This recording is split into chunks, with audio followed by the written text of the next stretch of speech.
My name is Abdul Rahim Ahmad. I am the Chief Information Officer for Special Technology Zones Authority.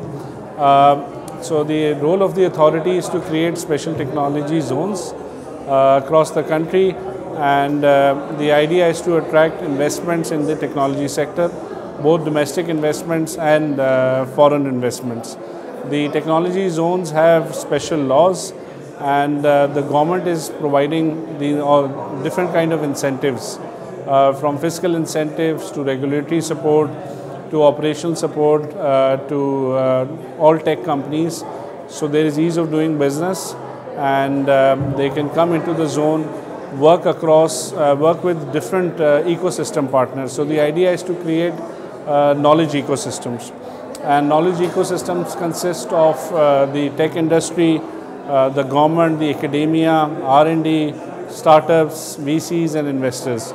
So the idea is to create those strong linkages and essentially to promote innovation and entrepreneurship across the country.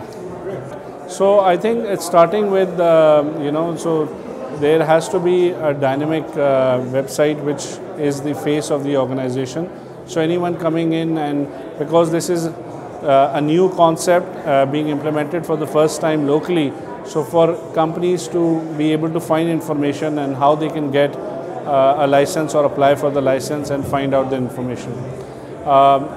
Besides this, we are in the process of developing a one window system, and the idea is to connect different government agencies through our system for providing operational support to the tech companies. So we are looking at API integrations. It will be an online system. So we'll have an application layer. We'll have and workflows are important. So we'll have a business process management tool, and at the back end we'll have a database system. We are also looking how do we facilitate these companies for their operational needs. So for facility management, for management of their employees, for management of their operations. So we are looking at also ERP-based solutions which will assist.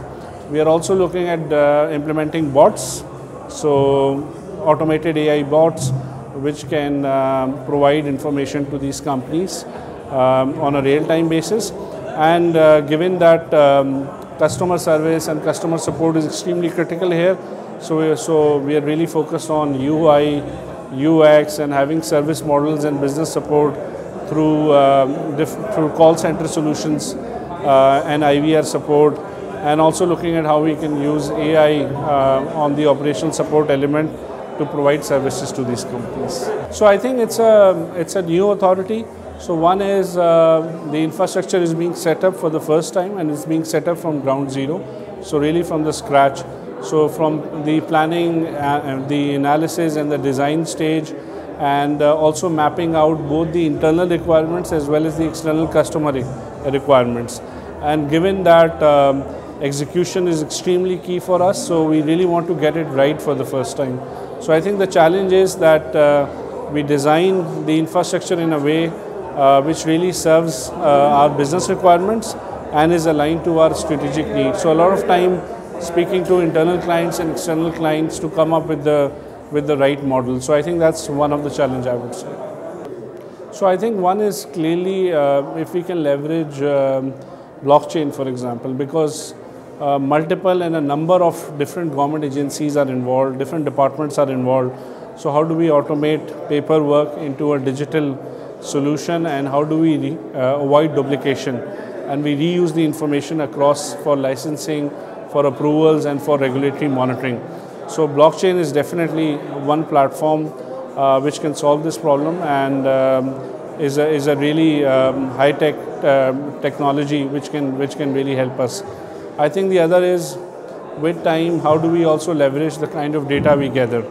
So using of data on looking at what kind of operations the companies are doing, and how do we use that information to provide support to them, and also use it and then use AI to really predict what will happen in the future, or work on predictive models. So I think that is really key, and I think these are some of the future technologies which can really help us.